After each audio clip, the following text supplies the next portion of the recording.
Back to YouTube channel. तो आज हम बात करेंगे 3 जुलाई 2025 को क्या क्या चीज़ें 2 जुलाई और 3 जुलाई के बीच में हुई हैं। तो यहाँ पे जो भी लोग नए हैं, यदि आपको वीडियो अच्छे लगते हो, क्लासेस अच्छी लगती हो, तो चैनल को सब्सक्राइब ज़रूर कीजिए। आज के लिए लास्ट की क्लास में आपके लिए क्वेश्चन दिया गया था एक्सियोम 4 मिशन लॉन्च ऑन। तो जो एक्सियोम का चौथा मिशन है जो कि 25 जून 2025 को लॉन्च किया गया है।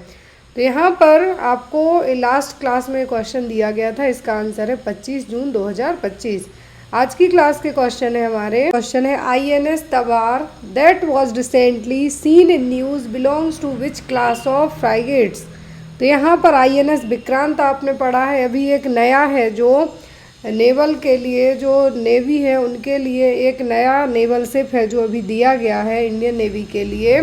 तो ये किस क्लास का है? तलवार class, Shivalik class, Nilgiri class या फिर ब्रह्मपुत्र क्लास। तो यहाँ पर अभी हाल फिलहाल में इंडियन नेवी को इंडियन नेवल शिप INS जिसको कहा गया है तबार, INS तबार है जो अभी दिया गया है। और ये जो अभी न्यूज़ में इसलिए आ रहा है क्योंकि कुछ दिन पहले गल्फ़ ऑफ ओमान में एक शिप पर है जो आग लग गई थी जिसमें ऑयल था। इसके कारण यहाँ पर जो रेस्क्यू के लिए जहाज़ गया है INS विक्रांत, आप सबको याद है INS तबार गया था रेस्क्यू करने के लिए। F44 कैटेगरी का यहाँ पर एक क्या है, शिप है जो कि रेस्क्यू करने गया था इंडियन नेवी की तरफ से। और ये बनाया किसने है? ये बनाया है रशिया ने। किसने बनाया है? ये बनाया है रशिया ने। और जनरली ये जो एक तरीके से ऑपरेट रहता है, ये रहता है कहाँ पर? मुंबई में, वेस्टर्न फ्लीट बेस्ड मुंबई में क्या रहता है, ऑपरेट किया जाता है। इसके लिए न्यूज़ में इसीलिए आया क्योंकि अभी गल्फ़ ऑफ ओमान में एक जहाज़ पर आग लग गई थी, फायर ब्रोक आउट हुआ था। आग लगने के कारण जो भी लोग उसमें फंसे हुए थे उसको निकालने के लिए INS तबार का इस्तेमाल किया गया था। बनाया गया है कहाँ पर? रसिया में। नेक्स्ट वन इज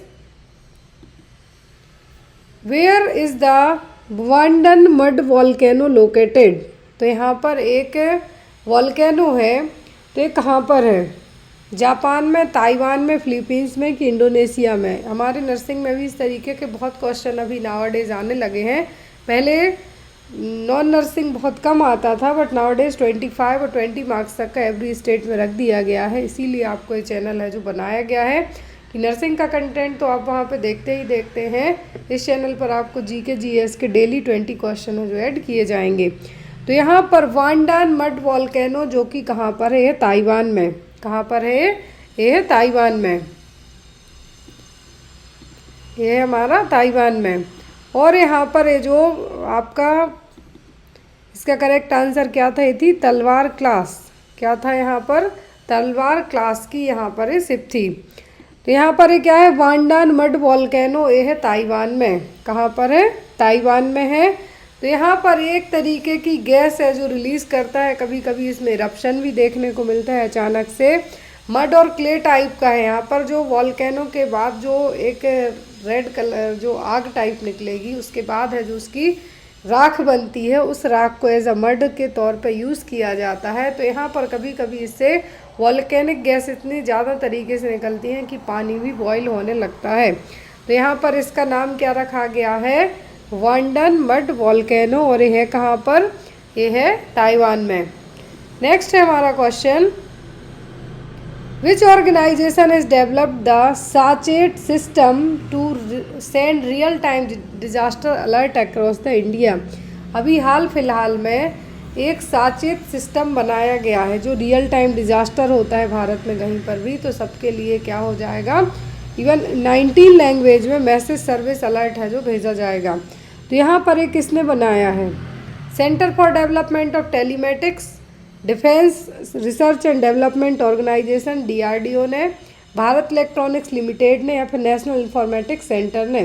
तो ये किसने बनाया है? साचेत सिस्टम बनाया गया है अभी कि इंडिया में कहीं पर भी डिज़ास्टर की सिचुएशन होती है तो रियल टाइम डिज़ास्टर कितने टाइम हुआ, किस तरीके से, तो वो चीज़ें 19 लैंग्वेज में, 19 भाषाओं में आपको एज अ मैसेज के तौर पे अलर्ट भेजा जाएगा। और साचेत सिस्टम को बनाने वाली जो एजेंसी है वो कौन सी है? वो है Centre for Development of telematics. CDOT के नाम से याद रखें आप। Centre for Development of telematics ने क्या है बनाया है, और इसका इस्तेमाल है जो एज अ मैसेज के तौर पे दिया जाएगा भारत में कहीं पर भी डिजास्टर की सिचुएशन होती है तब। शॉर्ट मैसेज सर्विसेज अलर्ट रहेंगे, 19 भाषाओं में रहेंगे इसके अलर्ट। और यहाँ पर जो साचेत टेक्नोलॉजी है इसका इस्तेमाल किया जाएगा अलग अलग तरीके के डिजास्टर की वार्निंग देने के लिए लोगों को। नेक्स्ट है यहाँ पर, which organisation has released a report titled education and nutrition learn to eat well. तो यहाँ पर अभी एक रिपोर्ट रिलीज़ की गई है, रिपोर्ट का नाम क्या है, education and nutrition learn to eat well. तो रिपोर्ट किसने रिलीज़ की है, UNDP ने, मतलब यूनाइटेड नेशन डेवलपमेंट प्रोग्राम में, United Nation Educational Scientific and Cultural Organisation UNESCO ने, या फिर यूनाइटेड नेशन एनवायरनमेंट प्रोग्राम, या फिर वर्ल्ड बैंक ने। तो अभी हाल फिलहाल में 27 और 28 मार्च के बीच में यहाँ पे आपको याद रखना है यूनेस्को ने ये रिपोर्ट क्या की है, रिलीज़ की है कब, 27 to 28 मार्च के बीच में। कहाँ पर, एक इवेंट होस्ट किया गया था लर्न टू ईट वेल, मतलब education and nutrition learn to eat well event हुआ था कहाँ पर, फ्रांस में। तो फ्रांस में जब इवेंट है जो कंडक्ट करवाया गया था तो उसके तहत यहाँ पे क्या रखा गया था, एक रिपोर्ट रिलीज़ की गई थी, उस रिपोर्ट का नाम क्या था, education and nutrition learn to eat well. Next है यहाँ पर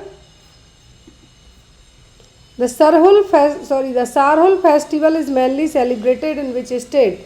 तो सारहुल फेस्टिवल किस स्टेट में मनाते हैं हम, गुजरात, झारखंड, कर्नाटका या फिर मिजोरम में। तो सारहुल फेस्टिवल है जो झारखंड की आदिवासी कम्युनिटीज़ हैं वो मनाती हैं, कहाँ की, झारखंड की आदिवासी कमेटी हैं जो इस फेस्टिवल को सेलिब्रेट करती हैं। तो यहाँ पे आपको याद रखना है, सारहुल का मतलब होता है साल ट्री, जो साल के पेड़ होते हैं। सारहुल का मतलब यहाँ पे क्या है, साल ट्री, जो कि सिम्बलाइज है किसका, सन और अर्थ का, किसका, सन एंड अर्थ। हमारे जीवन के जो दो यूनियन है, मतलब एक तरीके से हमें कह सकते हैं जीवन हमें दिया गया है किससे, धरती और सूर्य से। तो उसके लिए यहाँ पर साल के पेड़ की पूजा करके त्यौहार है जो मनाया जाता है, कहाँ पर, झारखंड में। नेक्स्ट वन है यहाँ पर the National institute of public corporation and child Development has been officially renamed after home. तो अब ये देखिए हाल फिलहाल में मे बी 1 या 2 दिन पहले ही जो इंस्टीट्यूट तो है national institute of public corporation and child development, इसकी स्थापना तो हो गई थी कब, 28 फरवरी 1966 में। ये पुराना नहीं है, ये नया ही है, लेकिन अभी इसका रिसेंट में नाम बदल दिया गया है। किसके नाम पर रख दिया गया, सावित्रीबाई फुले, कस्तूरबा गांधी, अहिल्याबाई होलकर या फिर द्रौपदी मुर्मू। हाल में नाम बदल दिया गया है और ये नाम रख दिया गया है सावित्रीबाई फुले के नाम पर, जो क्या है, सावित्रीबाई फुले के नाम पर इसका है जो नाम रखा गया है। तो यहाँ पर women and child development minister ने अन्नपूर्णा देवी जी, उन्होंने इसके नाम के लिए जो पहल रखी थी Savitribai Phule national institute of women and child development. यहाँ पर नाम क्या था पहले, national institute of public corporation and child development, but nowadays इसका नाम अब क्या हो गया है, Savitribai Phule national institute for women and child development. Clear है। Next one is the department of drinking water and sanitation ministry of Jal Shakti organise the national rural sanitation workshop in collaboration with whom। तो अभी हाल फिलहाल में department of drinking water sanitation, ministry of Jal शक्ति से आपको exam में बहुत क्वेश्चन आते हैं, और नेशनल रूरल सैनिटेशन में है जो वर्कशॉप अभी की गई है, किसके कोलाब्रेशन के साथ की गई है, UNICEF India, WHO India, UNDP या फिर वर्ल्ड बैंक के साथ में मिलकर। तो अभी ये जो कोलाब्रेशन किया गया है जल शक्ति, department of drinking water and sanitation and national rural sanitation, तो ये वर्कशॉप का जो वर्कशॉप रखी गई थी यूनिसेफ के साथ में मिलकर रखी गई थी। फिर यहाँ पर who has been appointed as the new executive director of RBI from July 1, 2025।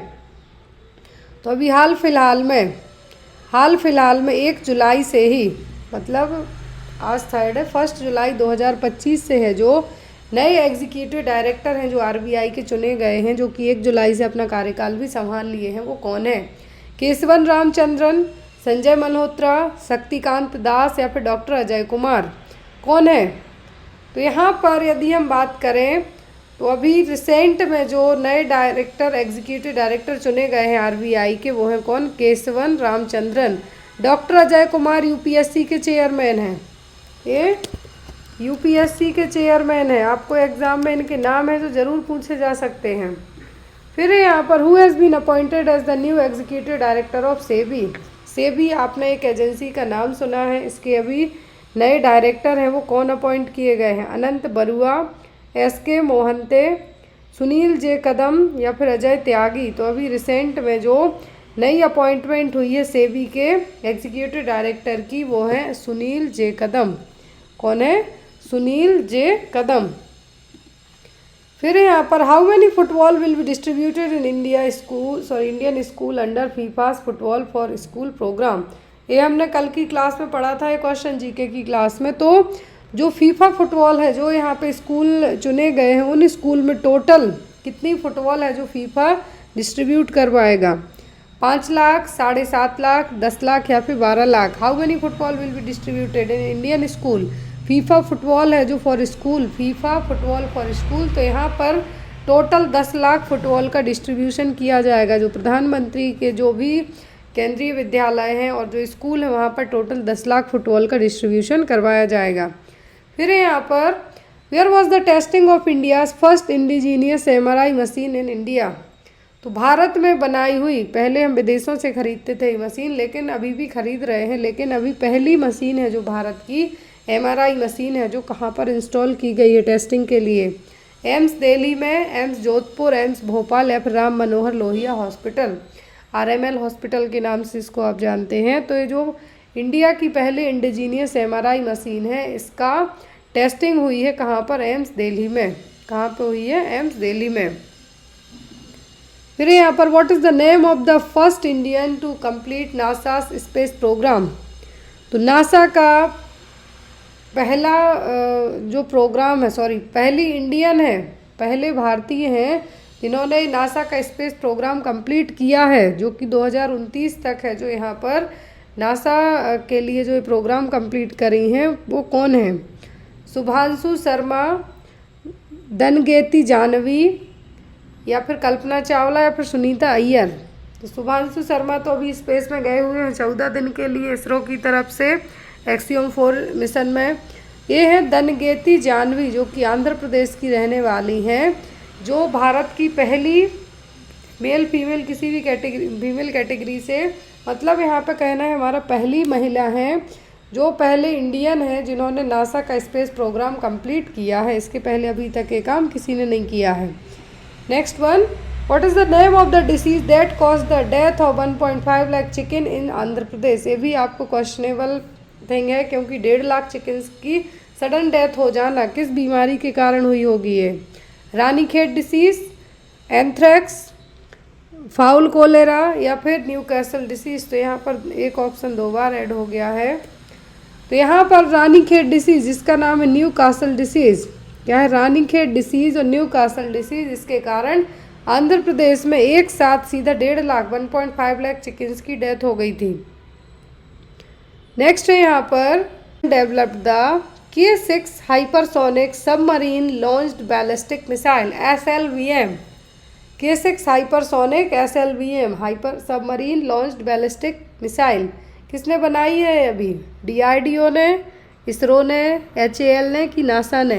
ये अभी न्यूज़ में इसलिए आई है क्योंकि पहली जो इस तरीके की मिसाइल है K6 hypersonic submarine launched ballistic missile, ये बनाई है DRDO ने। किसने बनाई है? DRDO ने, Defence Research and Development Organisation ने।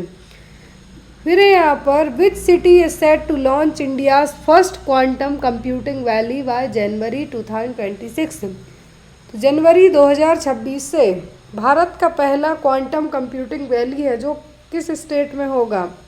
अमरावती में, बेंगलोर, मैसूर या चेन्नई? कहाँ पर ये बनाया जाएगा? फर्स्ट क्वांटम कंप्यूटिंग वैली जनवरी 26 में। तो ये बनाया जाना है अमरावती में। कहाँ पर? अमरावती में। फिर यहाँ पर which institute recently developed a smart water filter using sunlight, vibration and AI addressing dye pollution in industrial waste water. तो अभी एक स्मार्ट वाटर फिल्टर बनाने का काम किया जा रहा है, जो कि पानी को सनलाइट से, वाइब्रेशन से और AI की हेल्प से क्या करेगा? पोल्यूशन फ्री करेगा, जो भी वेस्ट वाटर आ रहा है इंडस्ट्री का। तो ये कौन बना रहा है? IIT Bombay, IIM Bangalore, INST Mohali या फिर IIT खड़गपुर। तो जो भी वेस्ट वाटर आता है, industrial waste water, polluted water आता है, उसको क्लियर करने के लिए अभी एक smart water purifier, smart water filter बनाया जा रहा है, जो सनलाइट, वाइब्रेशन और AI की हेल्प से क्या करेगा? पानी को सही करेगा। ये बनाने का काम कर रहा है institute of nano science and technology, INST Mohali, ये काम करने वाला है। कौन करने वाला है? INST मोहाली। फिर यहाँ पर which planet is known as a red planet. तो रेड प्लैनेट किसको कहा जाता है? मार्स, अर्थ, वीनस या फिर नेपच्यून। तो ये है मार्स। कौन सा है? मार्स। फिर यहाँ पर what is the pH of lemon juice. तो लेमन जूस का pH कितना होता है? 7, 6, 4 या फिर 9। सबको पता है नींबू का रस खट्टा होता है, और जो भी खट्टी चीज़ें होती हैं वो एसिडिक कैटेगरी में आती हैं। जब कैटेगरी एसिडिक हो, मतलब pH वैल्यू कितनी होगी? 7 से कम होगी। जो pH स्केल है वो टोटल 14 डिजिट तक होती है, 0 to 14 तक। जो भी चीज़ें बिलो 7 की कैटेगरी आती हैं, मतलब वो एसिडिक नेचर में जाती हैं। एसिडिक मतलब खट्टा, और खट्टा मतलब यहाँ पे क्या होगा? नींबू, और नींबू कैसा हो गया? 4। इसकी 4 है जो यहाँ पर इसका pH वैल्यू रहेगी, क्योंकि नींबू में कौन सा एसिड होता है? सिट्रिक एसिड होता है। क्या होता है? सिट्रिक एसिड होता है, जिसके कारण खट्टापन रहेगा, सोरनेस रहेगी, और इसकी pH वैल्यू 4 रहेगी। फिर यहाँ पर which state had joined India's first inter state चीता conservation corridor with Madhya Pradesh इन मई 2025। तो इंडिया के कौन से स्टेट ने? MP का तो था ही, लेकिन अभी इंटर स्टेट की बात होगी, मतलब 2 स्टेट साथ में जुड़ के चीता कंजर्वेशन कॉरिडोर पर काम कर रहे हैं। राजस्थान है, मध्य प्रदेश है, उत्तर प्रदेश है, झारखंड या फिर उड़ीसा। तो मध्य प्रदेश के साथ में मिलकर ये काम कर रहा है राजस्थान। कौन कर रहा है? राजस्थान। इंटर स्टेट चीता कंजर्वेशन कॉरिडोर के लिए ये काम कौन कर रहा है? ये करेगा साथ में मिलके राजस्थान। नेक्स्ट है यहाँ पर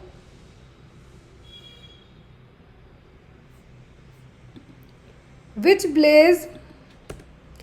Blaze in Tripura has become the first green blaze of the state.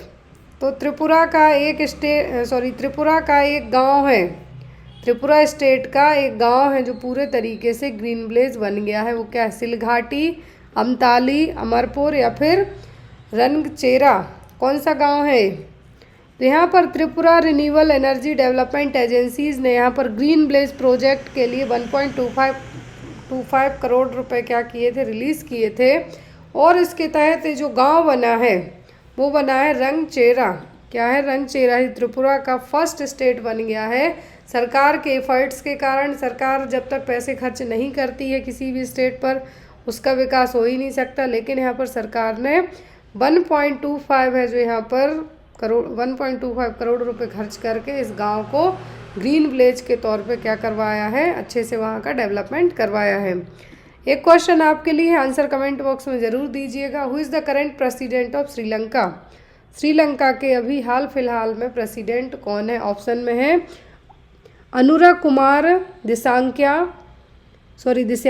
Mahindra Rajapaksa, Ranil Wickremesinghe, Gotabaya Rajapaksa. तो यहाँ पर आपको करेक्ट आंसर है जो बताना है। आई होप सो कि आपको आज की क्लास अच्छी लगी हो। कोई डाउट हो तो आप कमेंट बॉक्स में कमेंट ज़रूर कीजिएगा। Thank you.